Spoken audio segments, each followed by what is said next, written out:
It's 2 in the afternoon on Wednesday, November 26th here in Korea, brought to you live from Seoul. I'm Laah Hyun-kyung. The stories we are following at this hour: the governor of Missouri dispatches more National Guard troops to the city of Ferguson after a night of chaos. Protests over the Michael Brown case continue. Korea's consumer sentiment in November drops below the level seen right after April's ferry disaster. It's at its lowest point in more than a year. And Korea's constitutional court is now left to decide whether to disband a left-wing party accused of conspiring with North Korea. This after it listens to closing arguments from both sides on Tuesday. And we begin once again in the U.S., where the effect of a grand jury's decision in the Michael Brown case is being seen in various parts of the country. The city of Ferguson in Missouri is the hardest hit, of course. Governor Jay Nixon has called for more National Guard troops to secure the safety of its residents. Connie Lee has the first report. Troops are standing guard everywhere in Ferguson, Missouri. Missouri Governor Jay Nixon has tripled the number of National Guard troops one day after the city was devastated. Altogether, there will be more than 2,200 National Guardsmen in the region. Lives and property must be protected. This is an attempt to avoid another shocking night like Monday, where protesters destroyed property, set cars after cars on fire, and clashed with authorities. The trouble saw more than 60 people arrested after a grand jury decided not to indict white police officer Darren Wilson for the deadly shooting of unarmed black teenager Michael Brown. President Barack Obama, speaking in Chicago, responded to Monday's violence and strongly condemned it. Those who think that what happened in Ferguson is an excuse for violence, I do not have any sympathy for that. I have no sympathy at all for destroying your own communities. The grand jury's decision is not only affecting the city of Ferguson. All across the U.S., demonstrators are crowding the streets once again on Tuesday. Seen here in New York City, residents are marching in protest as the effects of this fiercely disputed case continues to send shockwaves of racial tension throughout the nation. Connie Lee, ARIRANG News. So we can see how furious and frustrated the protesters are. Those who think Officer Darren Wilson should have been indicted say the grand jury proceedings for this case were sloppy and biased from the beginning. Kim Young-gil explains some of the reasons in this next report. Controversy abounds about how the grand jury reached its decision in the police shooting case. What we know is that 12 citizens were randomly picked for the Missouri grand jury, which was made up of 9 white and 3 black members. And according to state law, 9 out of the 12 jury members would had to have voted yes to indict Officer Darren Wilson. Michael Brown's family has complained about how jury members originally met behind closed doors to encourage witnesses to speak freely and to protect the defendant's reputation. They said such deliberations should be disclosed to add more transparency to the grand jury's proceedings. Prosecutor Robert McCullough has also faced accusations of being biased, as his father, a St. Louis County policeman, was shot dead by an African-American man in 1964. Many protesters say the prosecutor was not impartial and are calling for the appointment of a new special prosecutor to replace him. The Justice Department is conducting a separate probe into the Ferguson case to look into whether civil rights violations occurred or not, which could lead to federal charges. The department's investigations will continue to be thorough, they will continue to be independent, and they remain ongoing to rebuild understanding and to foster cooperation between law enforcement and community members.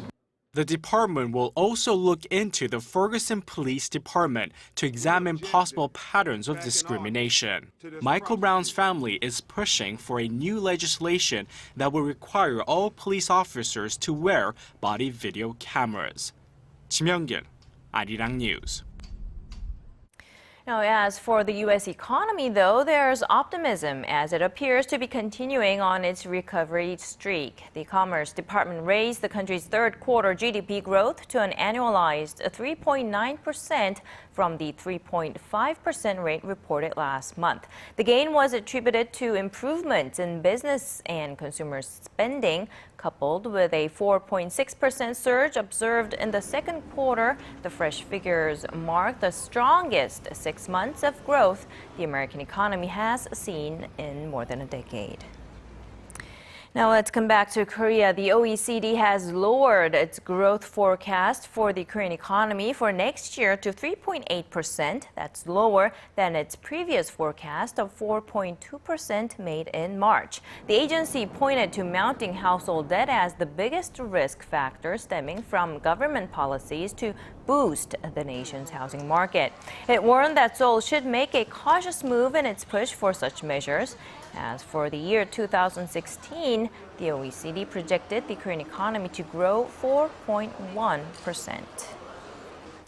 People in Korea didn't feel like spending much after some 300 people died in the Seoul ferry sinking back in April. It's been over 7 months now, but consumer sentiment hasn't fully rebounded. ARIRANG's Hwang Ji-hye reports on some of the reasons.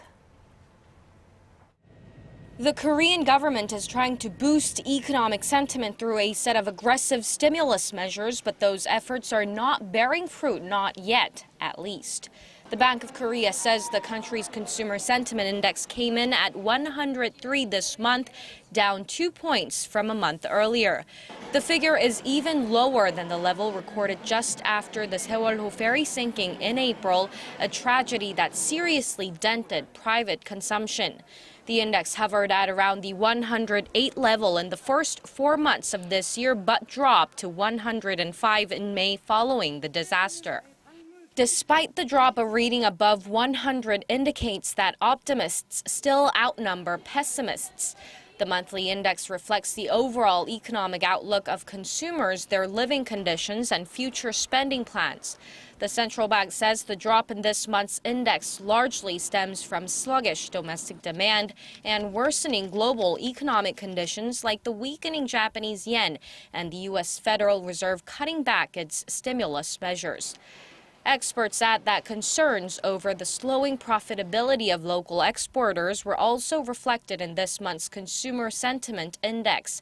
Korea is heavily reliant on exports, which account for more than half of the country's total output.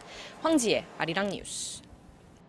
And if this trend continues, experts worry that the Korean economy will fall into a long-term deflationary path, much like what Japan went through in the 90s. Some are calling on the central bank to take bolder monetary policies. Kim Ji-yeon tells us more. There's fears Korea could be taking the same deflationary path as its neighbor Japan, which experienced a 10-year economic slump. Lee Dae-jun, an economist at the Korea Development Institute, pointed to Korea's falling prices and low inflation rates as the main reasons for drawing the comparison.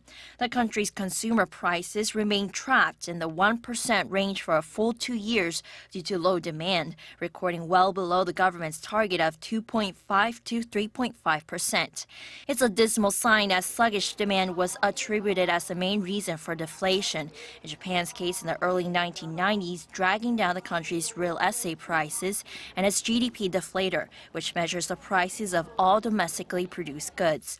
Much like Japan, Korea's GDP deflator increases are dipping low into the 0% range this year after it first started to decline in 2011.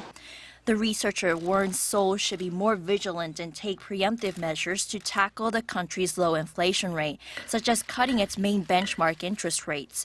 He adds it's important Seoul takes into account the downward trend of real wages and expected inflation when making decisions on its monetary policies. In 1995, Tokyo lowered its policy interest rate by 0.5% to turn the economy around from recession, but the effect was short-lived as the country's real interest rate went up due to deflation. The Bank of Korea will announce a decision on December 11th on whether to further lower the current interest rate of 2%, following previous rate cuts in August and October. Kim Ji-yeon, ARIRANG News. Korea's biggest conglomerate, Samsung Group, is selling 2 of its affiliates to another conglomerate, Hanwha Group. It's seen as part of Samsung's efforts to restructure the group, with Chairman Lee Gun-hee still in the hospital. Lee Ji-yoon explains. 2 of Korea's biggest conglomerates are about to sign a $1.7 billion deal. On Wednesday, industry sources said that Samsung Group is set to sell 4 of its affiliates to Hanwha Group. Considering Samsung hasn't sold any of its affiliates to a domestic rival for nearly 2 decades, the news is a big deal to many. The deal is this. Samsung is selling its defense firms, Samsung Techwin and Samsung Thales, along with its chemical affiliates, Samsung General Chemicals and Samsung Total Petrochemicals, to Hanwha. This means Samsung Group plans to pull out from its defense and chemical businesses. Instead, Samsung is planning to invest and focus more on its core businesses to bring in more profits. They include electronics, financial services, engineering, and construction. Experts say Samsung seems to be taking aggressive steps toward restructuring, doing away with affiliates that undermine the group's competitiveness. They add the company also seems to be getting ready to transfer the group's ownership to the next generation of the family, considering its head Lee Gun-hee remains in hospital after suffering a massive heart attack in May. Hanwha, which will be buying Samsung's 4 affiliates, is Korea's 10th largest conglomerate and was designated as a defense firm in the mid-1970s. Once signed, the deal is expected to be completed in the first half of next year. Lee Ji-yoon, ARIRANG News. In the year 2012, where Korea was at its record high. All of the day's important events close to home and around the world. Join Laah Hyun-kyung live from Seoul. Shopping market thinks the true meaning of creation shines through. Korea's Constitutional Court heard final closing arguments in the case against the leftist Unified Progressive Party on Tuesday. Attention is on when and what the ruling will be on the UPP, accused of working with North Korea to overthrow the South Korean government. Kim Hyun-bin reports.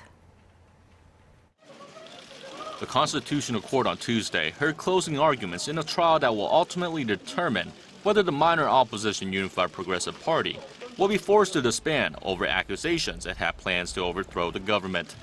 Justice Minister Hwang Kyo-an, speaking on behalf of the state, told the court that the UPP based itself on a political doctrine that violated South Korea's constitutional order. He claimed the party's political objective was to instigate a rebellion against the government and achieve a federal form of unification with Pyongyang. Chief of the UPP, Lee Jung-hee, countered and defended her party before the court, saying it had no affiliation whatsoever with North Korea, and that the government was guilty of political suppression.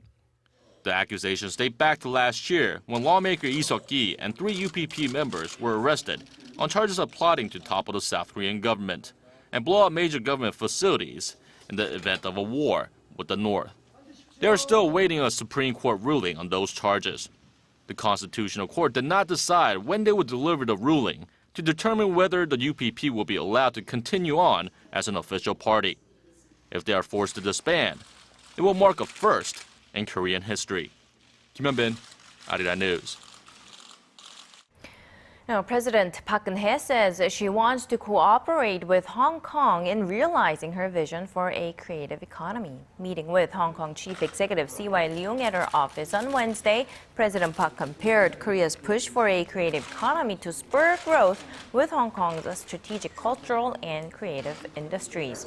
Leung is in Korea to seek ways to bolster collaboration on that front, as they are part of Hong Kong's 6 major strategic industries. The President said she hopes he will meet or make progress during his trip. Leung's visit to Seoul is the first by a Hong Kong chief executive in 5 years.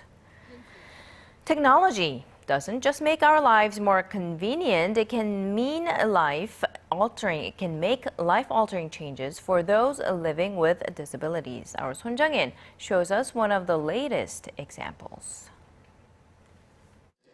Shin Hyung-jin has suffered from a rare disease since birth that has weakened his muscles and leaves him unable to move. The graduate student in computer science at Yonsei University in Seoul relies mainly on his sight to interact with the world. Now, thanks to a new eye mouse developed by Samsung Electronics, Shin can now interact more easily with his computer. This is a second-generation eye-tracking mouse dubbed the iCan Plus that comes with better calibration sensitivity and an overall improvement in user experience. Users can move the mouse cursor on the screen with their eyes and click by blinking or staring at a specific link for a moment. We developed this device in hopes that people with disabilities can easily communicate with the world. Samsung says it plans to donate units of the new iMouse to charities and will open and share related technologies to promote further development of the sector. 손정인, ARIRANG News. All right, so here's a piece of information not everyone is aware of. Korean is apparently the 13th most spoken language in the world, ahead of even French, and interest in learning the language is growing. ARIRANG's Shin Se-min talks about some of the efforts being made to nurture that interest. He wasn't driven by K-pop. Ethiopian student Bizayo Bekata came to Korea to study medicine, inspired by Korean doctors who are treating the sick back in his home country. But before he could even begin his desired field of study, Bekata first had to learn the language it was being taught in. 아직까지 어려운 건 쓰기예요. 예, 한국 쓰기. 계속 뭐 예를 들면 지났으면 못 따라듣는 거 있으면은 다시 플레이하고 그런 식으로 했어요. More than 86,000 foreigners were receiving paychecks in Korea as of last year. To attract more, the government has rolled out a plan to issue more work visas. 중요하죠. 지금 터키에서 예전에는 한국어에 대한 인식이 높지는 않았는데 요즘 한류 덕분이기도 하고 한국 기업들 때문이기도 한데 이렇게 한국과 졸업생들은 대부분 다 취직이 되고요. 이스탄불이나 큰 도시에 터키 큰 도시에 있는 한국 기업들에 취직이 되고. The Cyber University of Korea is facilitating efforts by offering free online language courses in 5 languages. The founder of the program says he plans to personalize teaching materials for foreigners working in different fields. With the lessons that are provided, foreigners will have no trouble handling casual, everyday conversations. But I think providing them with the skills to understand language specific to their field will help bring more foreign workers to Korea. Language is no longer just a form of communication, but also a medium that opens doors to a country's culture. The learning and teaching of the Korean language could also soon become the driving force behind the growth of the Korean economy. Shin Se-min, ARIRANG News.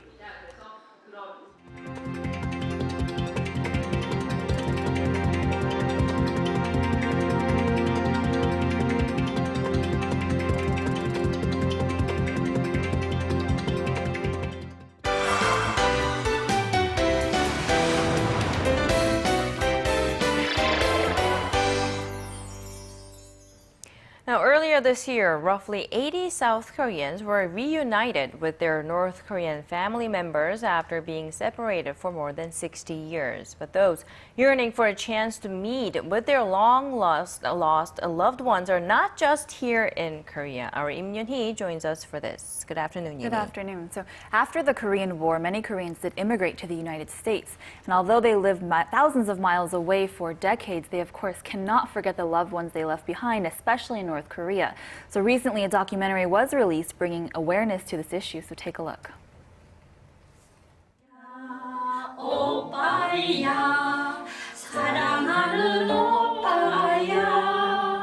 Decades after their separation, these sisters are still unable to hold back their tears as they sing a tribute to their long-lost brother they were forced to leave behind in North Korea. Their story is similar to an estimated 100,000 other first-generation Korean Americans who were separated from their families as a result of the Korean War. Because the U.S. has no political ties with North Korea, contact has been impossible, leaving families wondering if their lost members are even still alive. Now in their 70s and 80s, most are left wondering if they'll ever get an answer at all. For the past 5 years, a team of Korean Americans have worked together to produce a documentary aimed at bringing awareness to this issue, as well as rallying support for a reunion between these families.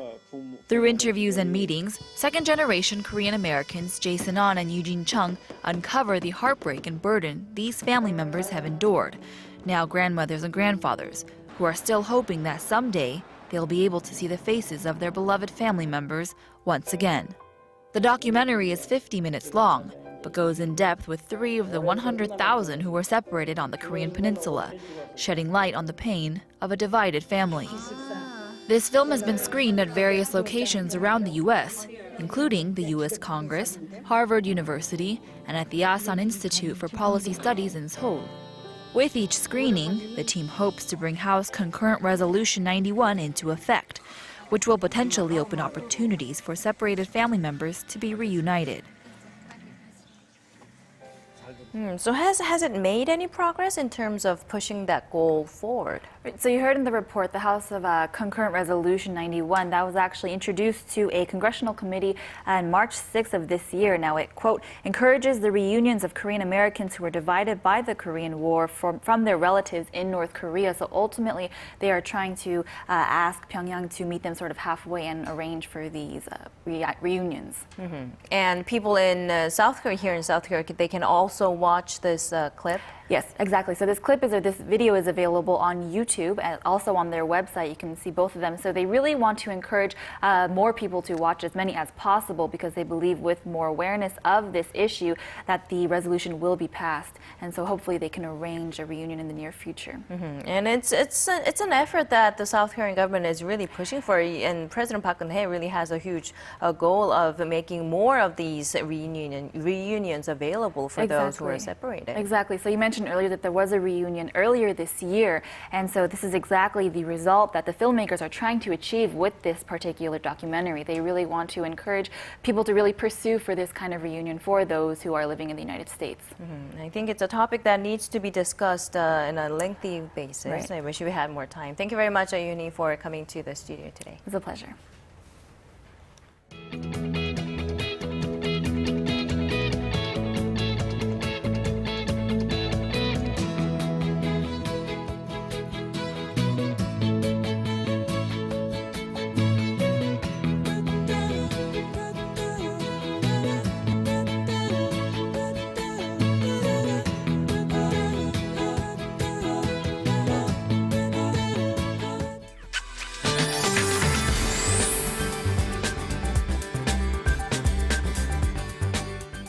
Good afternoon. It's the end of November, but we're still enjoying this fall-like weather here in Korea. Michelle Park here with the latest weather forecast.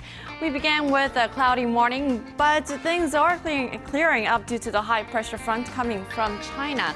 But along with that, we can expect higher daytime temperatures in the mid-teens for some regions. But enjoy it while you can, because nationwide rain is in the forecast on Friday and on Sunday, which will push down the morning lows down below the freezing point in some areas, including here in Seoul.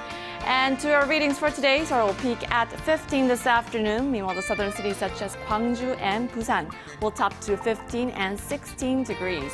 And to other regions, Jeju-Gwaneon peaks to 15 also, while Dokdo and Mangungang will be hitting 11 degrees. Well, that's all for Korea. Now here's a look at the weather conditions around the world.